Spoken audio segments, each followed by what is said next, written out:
Olá pessoal, tudo bem com vocês?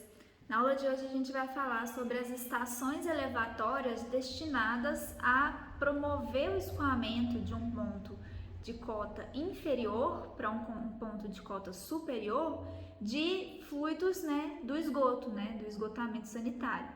Então, eventualmente eu posso precisar de conduzir esse esgoto por pontos em que eu não tenho energia suficiente no meu escoamento.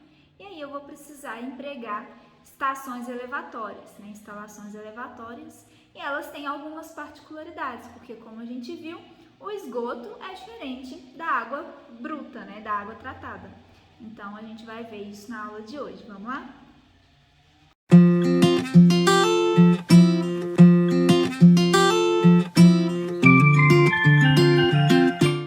Nós vimos todos os parâmetros para facilitar e para nos direcionar no cálculo e dimensionamento de condutos forçados, de escoamentos em condutos forçados, que são os escoamentos que ocorrem quando a gente trata de instalações prediais, por exemplo, a parte de redes de distribuição de água e a parte de adução. Então, a gente já fez alguns exemplos ao longo da disciplina, cálculo do diâmetro da adutora, cálculo da vazão de bombeamento, perdas de carga localizada que são muito utilizadas em instalações prediais. A gente já tem toda essa noção para dimensionamento e consideração das perdas de carga, enfim. Agora nós vamos ver um pouquinho da parte das redes de distribuição.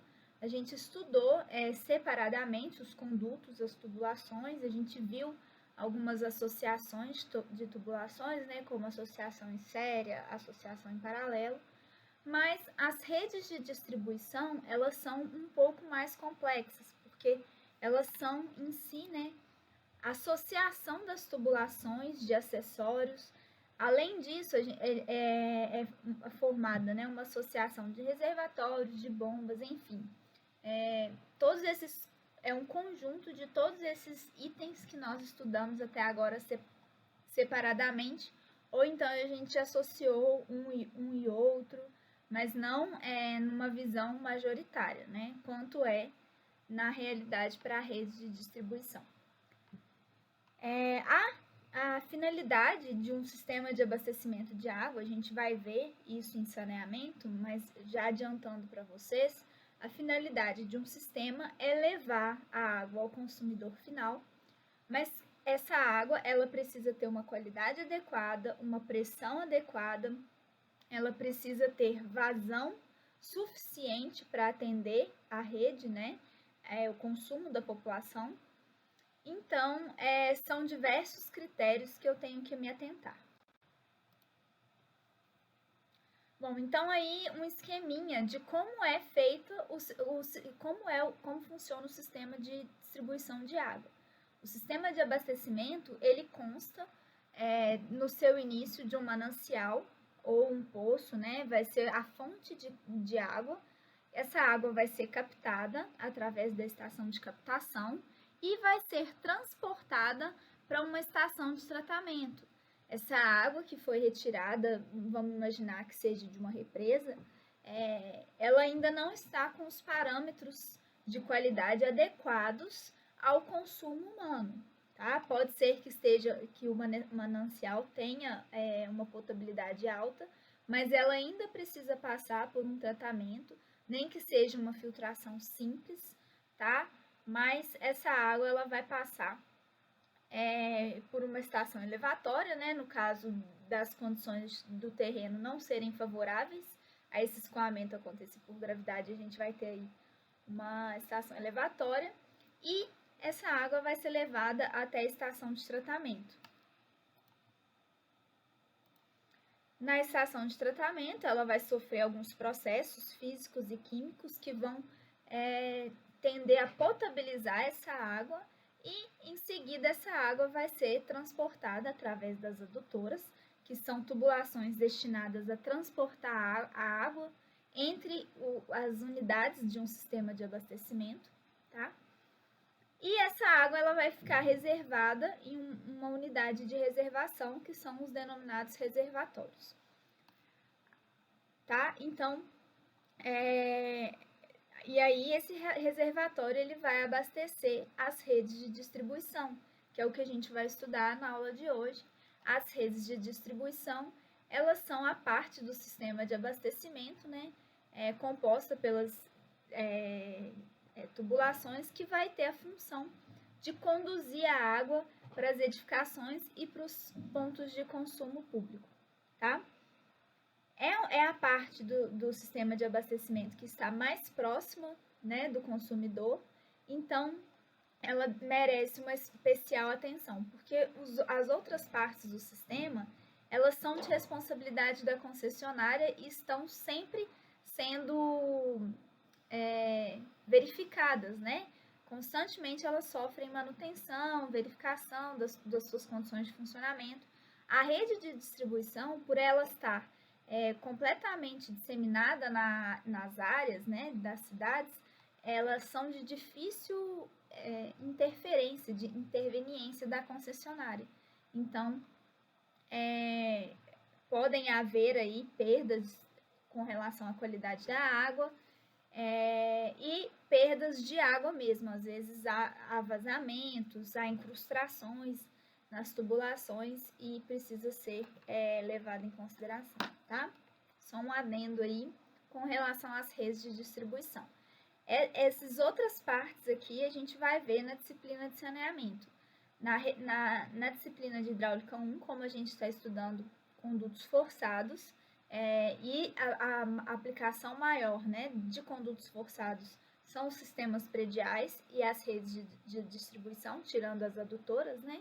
Mas adutoras são extremamente mais simples de se dimensionar do que a rede de distribuição em si. Então, nós temos essas três partes do sistema com relação a recursos hídricos, que são da parte de condutos forçados. Então, nós temos a adutora, a gente viu bastante na aula, né, o dimensionamento de tubulações, que leva a água de um ponto até outro. As redes de distribuição, que a gente vai ver nessa aula de hoje, e vamos ver os sistemas prediais, as suas especificidades, enfim. Tudo isso baseado no que a gente estudou até agora de dimensionamento de condutos forçados, certo? Bom, então, as redes de distribuição, elas podem ser classificadas de acordo com a disposição dos condutos principais e conforme o sentido de escoamento nas tubulações secundárias. Elas podem ser redes ramificadas, redes malhadas ou até mesmo redes mistas, em que há uma parte ramificada e uma parte malhada. A definição do traçado da rede, do tipo de rede que se vai utilizar, depende muito das condições topográficas da cidade em que vai ser desenvolvido aí esse sistema de abastecimento. Aqui é importante nessa figura a gente se atentar a alguns conceitos de redes de distribuição de água. Nós temos os nós. Os nós, eles são formados pelos pontos entre início e fim de dois trechos consecutivos. E um trecho, ele é formado por dois nós, tá certo? Então, aqui nós temos um trecho, outro trecho. Essas bolinhas vermelhas aqui são os considerados nós, tá? Essa rede aqui é uma rede ramificada. A gente conhece o sentido da vazão e ela vai do conduto principal até, vai sendo levada, né, do conduto principal aos condutos secundários, tá? As pontas em que não há vazão, as pontas de consumo, né, essas pontas finais, são denominadas pontas secas. Então, essas pontas aqui, onde eu não tenho mais ramificação a partir delas, são as denominadas pontas secas.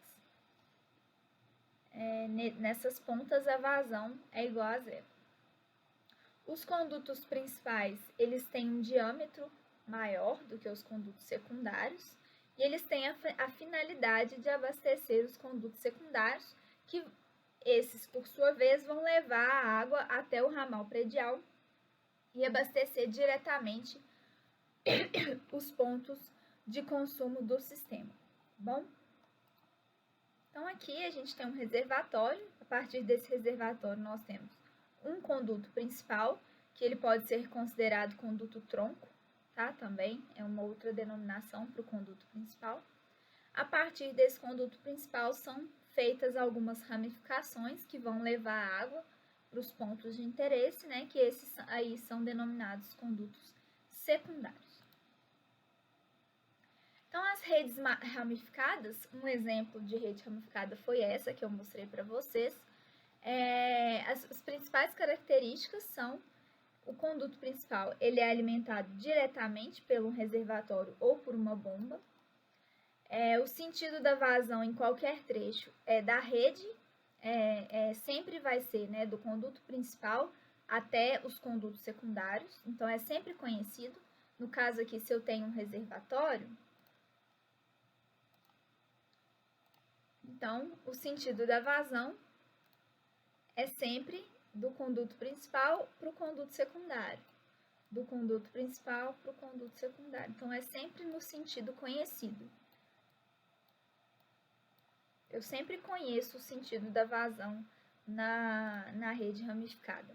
Isso é importante para o seu dimensionamento, porque a gente vai ver que em rede malhada, esse não conhecimento da direção da vazão, né, do sentido em que a vazão vai dificultar um pouco aí o seu dimensionamento. A gente vai ter que usar um processo iterativo. Na rede ramificada, isso não acontece. A distribuição da vazão ela fica condicionada ao conduto principal e caso haja uma avaria nesse conduto, né, toda a rede ajusante vai ficar comprometida. Então, vamos imaginar que houve um problema aqui com esse conduto aqui. Então, ele rompeu. Toda essa rede aqui vai ficar sem água. Toda essa parte ajusante do ponto em que houve, né, esse sinistro, vai ficar comprometido, não vai receber água. Então, essa é uma desvantagem da rede ramificada. E, normalmente, utilizam-se esse tipo de redes em pequenas comunidades ou em comunidades, né, que têm o seu desenvolvimento linear de forma pronunciada. Então, elas se desenvolvem conforme uma única via, por exemplo, né? São cidades que vão se desenvolvendo ao longo de uma única via, uma ferrovia, por exemplo. Então, é característico aí desses locais ter-se uma rede ramificada, tá? Lembrando que o mais utilizado são as redes malhadas. Por quê? Essa característica da rede malhada de formar anéis, ela garante que, caso ocorra um sinistro em algum ponto da rede, os outros pontos eles podem ser abastecidos através de um outro caminho indiferente, tá certo? Então, esse é um dos principais aspectos que nos faz procurar sempre optar pelas redes malhadas. A rede principal, ela formará anéis. O sentido da vazão, ele pode variar conforme a necessidade, conforme o consumo. E esse tipo de rede é mais comum na maioria das cidades, nas quais o sistema viário, ele se desenvolve em várias direções. Nas formações dos quarteirões, das quadras, dos blocos, aí é comum formar essas redes malhadas.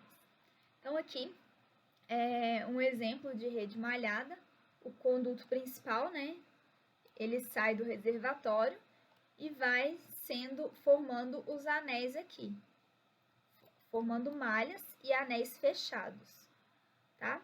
Então, vamos supor que eu tenha uma vazão, que ela vai sair desse reservatório e ela tem que chegar num ponto, por exemplo, aqui, onde eu marquei. Então, caso haja um sinistro na tubulação nesse ponto aqui, essa água ela pode procurar um outro caminho para chegar até esse ponto. Ela pode vir por aqui, até chegar aqui. Ela pode vir por aqui, né, na verdade, que é o conduto principal, por aqui, até chegar aqui. Então, ela tem diversos caminhos. E o sentido da vazão, ele não é conhecido. Então, depende do consumo, tá? Essa água que está escoando por aqui, ela pode ser nesse sentido ou nesse. Depende se o consumo depende do equilíbrio de consumo nos nós. A gente vai falar mais sobre isso nos próximos slides. Então, as características das redes malhadas, né, é que as tubulações principais, elas devem preferencialmente formar circuitos fechados, sempre que o traçado, né, permitir. Elas devem ser direcionadas às zonas de maior demanda, então próximas a regiões em que há indústrias, em que há consumos singulares maiores. Então, essas redes elas devem estar mais concentradas nessas regiões. As tubulações elas devem ser localizadas em vias ou áreas públicas, isso para facilitar a eventual manutenção, né? Se ocorrer um sinistro na tubulação, o acesso é muito mais fácil se tiver em áreas públicas, além, né, de para que haja o assentamento, o uso desse terreno, é melhor que você tenha a ocupação do terreno. Enfim. Deve-se dar preferências às vias não pavimentadas, onde o trânsito não seja muito intenso. As vias não pavimentadas a gente deve preferir justamente para não ter o gasto, né, de ter que desfazer o pavimento da via para depois refazê-lo após o assentamento da sua tubulação. E onde o tráfego não é muito intenso, porque o peso decorrente do fluxo de carros, né, do tráfego, se for uma via que passa muitos caminhões, esse peso pode vir a danificar as tubulações. Então, tentar passar essa rede em locais aí que não tenha tanto fluxo de um tráfego muito acentuado. Para as tubulações secundárias, algumas recomendações. Dependendo do tipo da via, né, pode ser necessário fazer uma instalação de rede dupla, que você passa uma tubulação em cada passeio. O mais comum é utilizar a rede simples, né, que é uma rede que passa no eixo aí da via e ela vai atendendo as instalações prediais. Isso eu estou falando já na rede malhada, tá? Essa daqui é o conduto secundário que está abastecendo as redes aos ramais prediais. Mas no caso das vias muito largas, pode ser necessário uma rede dupla. Então, eu tenho aqui tubulações secundárias que vão abastecer de um lado da quadra e outra que vai abastecer do outro lado da quadra. Do modo geral, deve procurar limitar o comprimento a no máximo 600 metros, então evitar, né, passar um comprimento de tubulação de 600 metros. Elas devem formar uma rede malhada, evitando-se as pontas mortas, as pontas secas. E em ruas onde tenha uma tubulação principal passando com um diâmetro maior do que 300 milímetros, mesmo que tenha a tubulação principal passando por essa rua, deve ser prevista uma tubulação secundária para que ela receba as ligações prediais. Não é recomendado que se faça ligação predial diretamente na tubulação principal. E aí, né, o dimensionamento ele vai ser feito, primeiramente temos que considerar qual a vazão que vai escoar por esse conduto, né, da rede que eu estou trabalhando, que eu vou implantar. Então, o cálculo da vazão que vai ser transportada por esse conduto, ele é feito através de diversos parâmetros. Um desses parâmetros é a população a ser abastecida, e essa população ela é encontrada, né, a partir de estudos estatísticos que vão determinar a população, uma previsão populacional, porque a gente vai dimensionar essa rede para que ela atenda não somente hoje, né, para que ela atenda a um crescimento populacional aí, uma idade de projeto, no geral de 20 a 50 anos, né, para que essa rede não fique obsoleta de um dia para o outro. Então, população prevista no plano, o consumo per capita, tá? É a cota de consumo populacional, ou seja, quanto que cada pessoa dessa minha cidade, dessa minha zona de abastecimento, quanto que ela consome em média de água, tá? No geral, pode-se considerar aí, em média, 200 litros por habitante.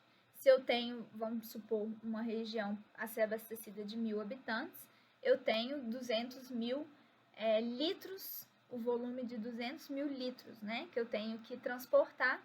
E em quanto tempo eu vou transportar? Essa vai ser a minha vazão média, tá? E aí, o sistema público ele é constituído por várias unidades, como eu falei para vocês. E o dimensionamento de cada unidade, ele tem por parâmetro uma determinada vazão.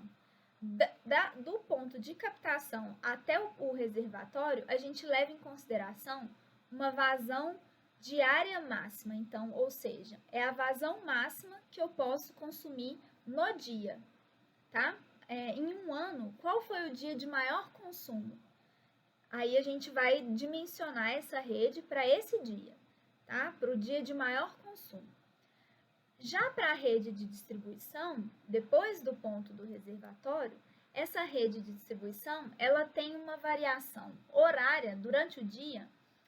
O consumo de vazão, ele varia muito. Então, vamos supor, no período da madrugada, o consumo é extremamente baixo. No entanto, no período de 6 às 18, o consumo de água é alto. No geral, em torno de meio-dia é onde tem a hora de maior consumo, tá?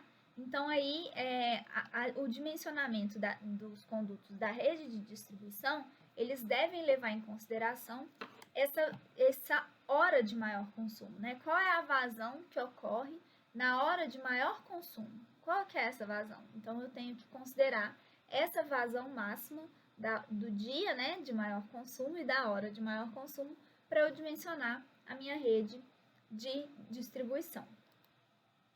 Então, eu vi lá, né, que a vazão média ela é dada pela população vezes consumo per capita, dividido pelo tempo que eu estou fazendo essa captação. Para levar em consideração, né, então, do ponto que eu tenho do manancial até o reservatório, eu vou considerar a vazão máxima do dia de maior consumo, né? Então, qual que é a vazão máxima do dia de maior consumo? Eu vou levar em consideração um coeficiente K1. Esse coeficiente K1, ele relaciona a vazão do dia de maior consumo com a vazão média, tá? E aí, dessa forma, eu consigo calcular qual que é a vazão que deve ser para a qual eu vou dimensionar esses trechos aqui até o reservatório. Do reservatório em diante, e aqui eu mostro como eu calculo os coeficientes K1 e K2. O coeficiente K1, ele correlaciona a vazão máxima do dia de maior consumo no ano, tá? Dividido pela vazão média anual. O coeficiente K2, ele correlaciona a vazão da hora de maior consumo. Então, eu pego durante um dia, qual é a hora de maior consumo? Em torno aqui de meio-dia. Então, o coeficiente K2, ele é dado pela vazão máxima dividido pela vazão média horária, tá? Então, para a rede de distribuição, a vazão que eu tenho que calcular, ela tem que levar em consideração o dia de maior consumo, claro, porque se eu tiver nesse dia, a minha rede tem que me atender, então eu tenho que considerar. E eu tenho que considerar, além disso, a hora de maior consumo, porque essa rede também tem que ser capaz de atender a vazão demandada para a hora de maior consumo. Ah, Thaís, por que eu não considero a hora de maior consumo nas tubulações anteriores ao reservatório? Porque o reservatório ele serve para fazer esse equilíbrio de vazão. Então, em momentos em que a cidade, né, o consumo, ele está inferior ao consumo médio, então esse reservatório vai enchendo, tá? E aí, no momento em que eu tenho um consumo da rede maior do que o consumo médio, o reservatório esvazia. Então, eu só considero o coeficiente da hora de maior consumo em pontos posteriores ao reservatório, ou seja, na rede de distribuição. Então, essa é a vazão que a gente vai considerar. Então, coeficiente K1, ele é previsto em norma. O coeficiente K2, também previsto em norma para o coeficiente da hora de maior consumo. A população, que a gente é a população de projeto, o consumo per capita dividido pelo tempo de abastecimento, né? Então, se eu considerar a vazão no dia, né? Se eu colocar aqui nesse tempo, né? Número de horas de operação do sistema, se eu considero um sistema operando 24 horas por dia, a minha vazão vai ser esses parâmetros aqui de cima dividido por 33.600 vezes 24 horas, que seriam 86.400 segundos, tá? Que no geral a gente utiliza essa fórmula, né? 86.400. Vocês podem encontrar aí em algumas referências bibliográficas. Então, qualquer que seja o tipo de rede ramificada ou rede malhada, o projeto ele tem que satisfazer condições mínimas e máximas de pressão, velocidade e aí, consequentemente, vazão e de diâmetro. Quais são essas condições? Bom, a pressão, no sistema de uma rede de distribuição de água, a pressão dinâmica mínima, a pressão dinâmica, né, é a cota piezométrica, tá? Então, é a cota do terreno, né, mais a carga de pressão no escoamento. Essa pressão dinâmica mínima, ela tem que ser de no mínimo 10 metros de coluna d'água para permitir o abastecimento das edificações. Então, no mínimo, eu tenho que ter uma pressão de 10 metros de coluna d'água para que o abastecimento ele tenha uma pressão adequada. E a pressão máxima das redes de distribuição, pressão estática máxima, essa pressão já é a cota do reservatório, né, menos a cota do terreno, então é a pressão estática máxima. Essa deve ser, no máximo, 50 metros de coluna d'água, para que não haja perdas nem vazamentos nas juntas das tubulações. Então, essa vazão, essa pressão, ela tem que estar restrita a 50 metros de coluna de água. Isso é previsto em norma. Em sistemas de grande porte, em que há diferenças de cotas superiores a 60 metros de coluna d'água, né? Então, não podendo garantir essas pressões mínimas e máximas, o que se faz é dividir a rede em zonas de pressão, e aí cada zona vai ser abastecida por um reservatório diferente para poder garantir com que as pressões mínimas e máximas sejam atendidas. A velocidade mínima numa rede de distribuição, ela é de 0,6 metros, também prevista em norma, para evitar que as partículas elas se depositem no interior das tubulações. Mesmo que a água seja uma água potável, podem haver dissolvidas partículas, metais, né, alguma coisa assim, que pode se fazer deposição, dependendo da velocidade da água, né, dependendo da velocidade do escoamento. Então, é importante que a velocidade mínima seja restringida. Em relação às velocidades máximas, elas são adotadas aí, no geral, em torno menores do que 2 metros por segundo, para que não haja danos à tubulação em função de uma velocidade muito elevada. Então, no geral, a velocidade ela segue essa relação entre o diâmetro e ela pode ser tabelada também. Eu achei que eu tinha colocado a tabela aqui. Mas tem uma tabela que relaciona valores de diâmetro, de velocidade e de vazão. Provavelmente está mais para frente, a gente vai ver essa tabela. Tá? Então, no geral, a velocidade máxima, ela obedece a essa expressão. O diâmetro para a tubulação secundária, ele trabalha aí nas faixas de 50 a 75 milímetros, e para a tubulação principal, adotam-se diâmetros superiores a 100 milímetros. Então, a análise hidráulica do sistema de tubulação, ele tem por objetivo, primeiro, dimensionar o sistema de distribuição de água, então, encontrar o diâmetro, A gente tem a vazão, que é conhecida, eu já mostrei para vocês qual que é o processo de cálculo da vazão, e a partir dessas vazões determinar quais as cotas piezométricas nos nós, e aí essas cotas vão servir, né, para a gente verificar os critérios de pressão máxima e mínima na rede, e a partir daí também fazer o dimensionamento das redes.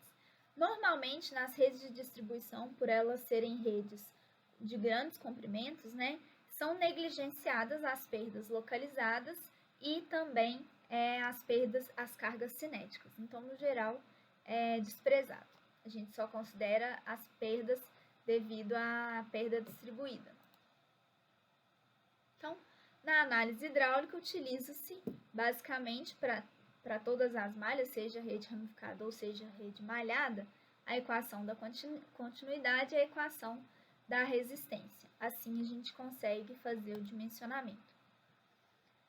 O dimensionamento das redes ramificadas, ele segue uma sequência de cálculo. Eu vou falar para vocês a sequência de cálculo tanto para as redes ramificadas quanto para as redes malhadas e vou colocar um exemplo dessas duas porque eu acho que ilustra melhor, vocês vão entender melhor depois que fizerem o exemplo. Então, o que a gente faz primeiro?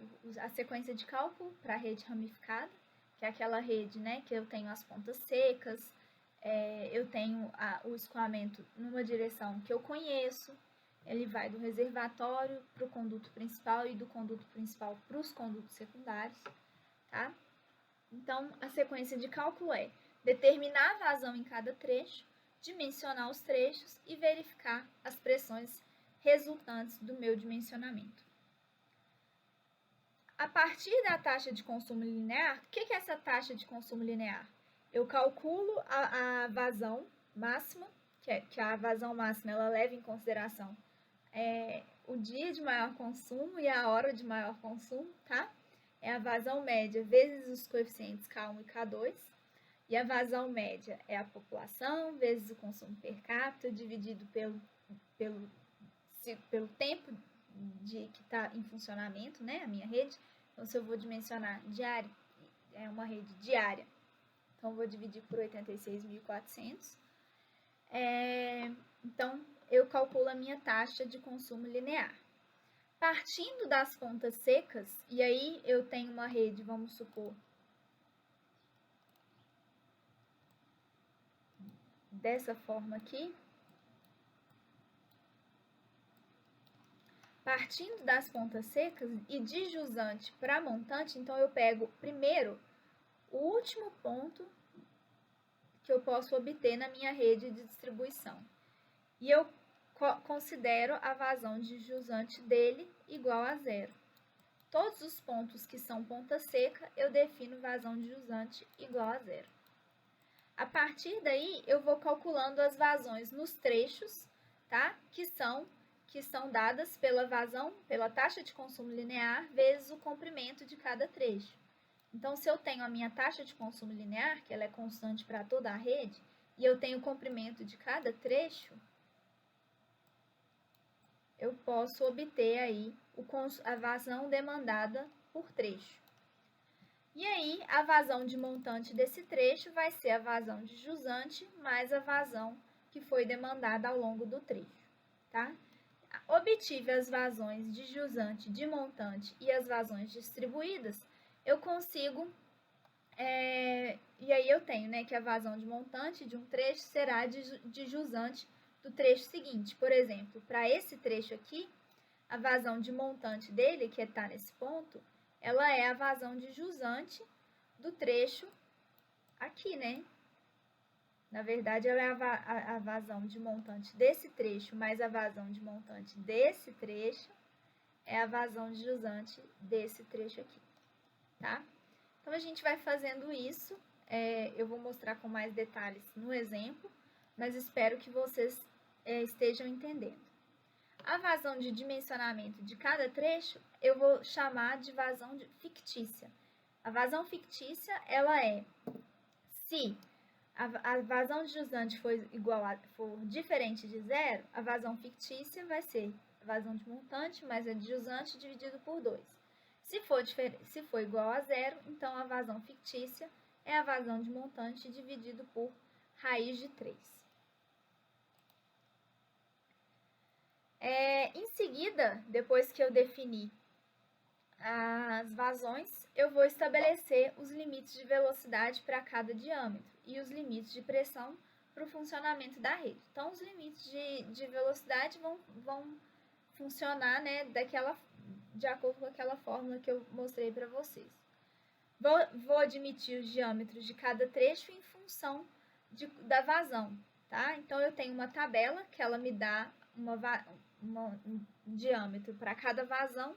Eu vou consultar na tabela. Se a vazão que eu encontrei no trecho é 25 litros por segundo, qual que é o diâmetro que eu tenho que usar para conseguir transportar essa vazão? Tá? E vou colocando isso lá na minha tabela. Isso tudo eu vou fazendo tabelado. Calculam-se as perdas de carga em cada trecho através da equação, né? E aí eu posso utilizar qualquer equação para perda de carga. Posso usar a fórmula universal, posso utilizar aquela equação de Hazen-Williams. Para o ponto da rede de condições mais desfavoráveis, ou seja, aquele ponto em que a pressão mínima, né, ela não pode ser que ela não atinja a pressão mínima, é um ponto muito alto da rede, que está muito próximo do reservatório, então eu defino para ele a pressão dinâmica mínima, ou seja, nesse ponto eu tenho que ter pressão dinâmica mínima de 10 metros de coluna d'água. Então, a partir desse ponto, eu coloco lá para ele que ele tem 10 metros de coluna d'água.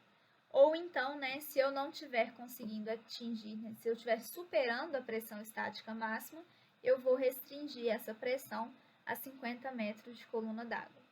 E aí eu faço o cálculo das cotas piezométricas, a pressão mínima, mais a cota topográfica, né, que são as cotas piezométricas, e a partir daí eu consigo fazer a verificação das pressões. A partir da cota piezométrica do ponto mais desfavorável, então é aquele ponto, né, que está mais alto, mais próximo do reservatório, eu calculo as cotas piezométricas de montante e de jusante de cada trecho com base nas perdas de carga que já foram definidas, a gente já calculou. As pressões dinâmicas disponíveis em cada trecho são obtidas pelas diferenças entre a cota piezométrica e a cota do terreno. Essas aí são as pressões dinâmicas. E aí, né, vou fazer por último a verificação da pressão resultante. Se ela está, se a pressão dinâmica mínima ela está acima da pressão de 100, né, kPa, ou de 10 metros de coluna d'água, e se a pressão estática máxima, se a pressão que eu encontrei está inferior a 50 metros de coluna de água. E aí eu vou fazer com vocês este exemplo de uma rede ramificada, em que o reservatório está localizado, né, na cota de 85 metros. Eu tenho todos esses trechos aí que são numerados.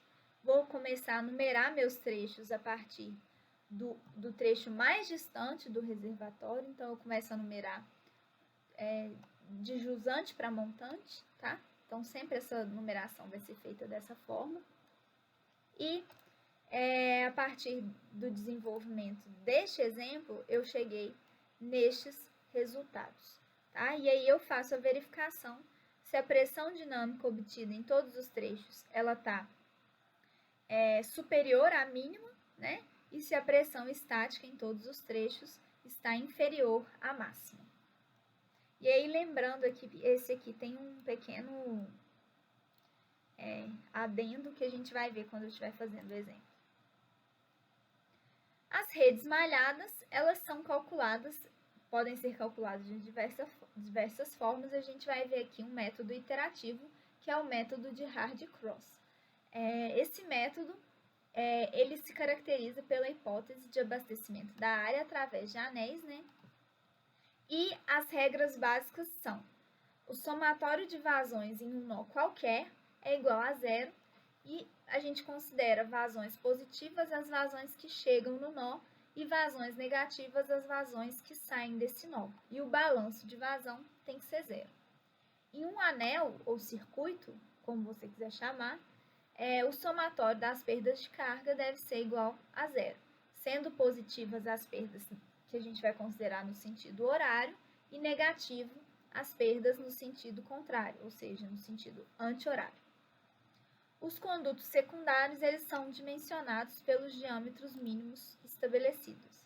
Então, aqui a gente tem a regra básica para o método de Hardy-Cross, que é o somatório de vazões tem que dar zero, e o somatório das perdas de carga, considerando as perdas no sentido horário positivas e as perdas no sentido anti-horário negativas, igual a zero. E aí, como que a gente faz o dimensionamento?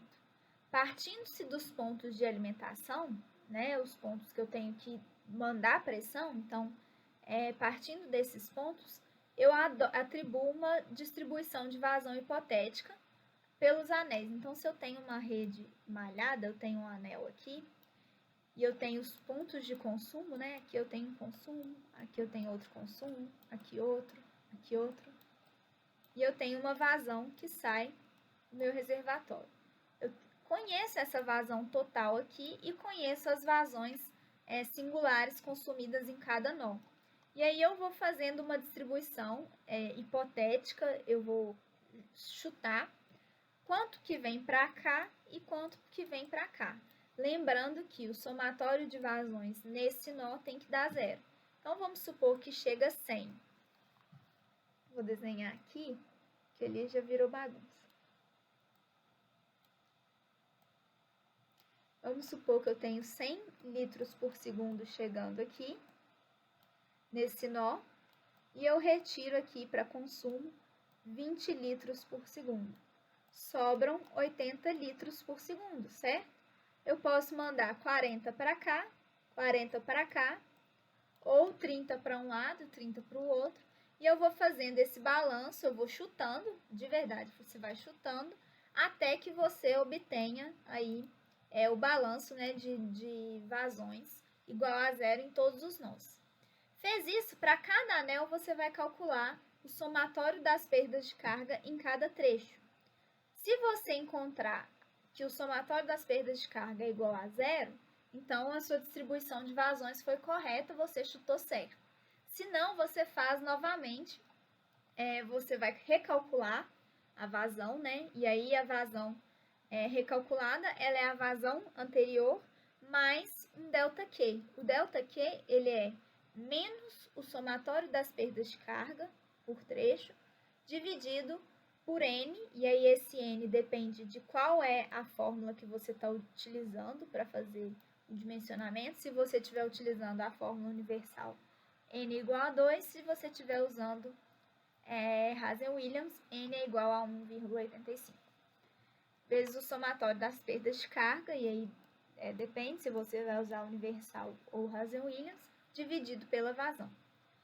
Obteve esse ΔQ, você vai somar a vazão anterior para você ter a nova vazão com a qual você vai fazer um novo cálculo de perdas de carga e vai verificar novamente se esse somatório de perdas de carga atendeu. Então, aqui, as novas vazões, depois que você calculou o ΔQ, em cada trecho vão ser, né, a vazão anterior mais o ΔQ. Repete-se essas operações até que você obtenha resultados em que o ΔQ ele seja inferior a 0,1 litros por segundo e o somatório das perdas de carga seja menor ou igual a 0,05 metros de coluna d'água. Quando você chegar nesse ponto, os valores finais de Q e de diâmetro eles foram estabelecidos. Tá? E aí você tem que calcular os demais elementos, que são as velocidades, as cotas piezométricas e as pressões disponíveis.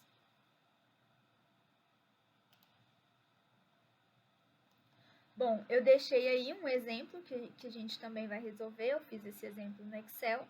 É um exemplo de 3 anéis, certo? Eu não cheguei até o final dele, porque são várias iterações, né?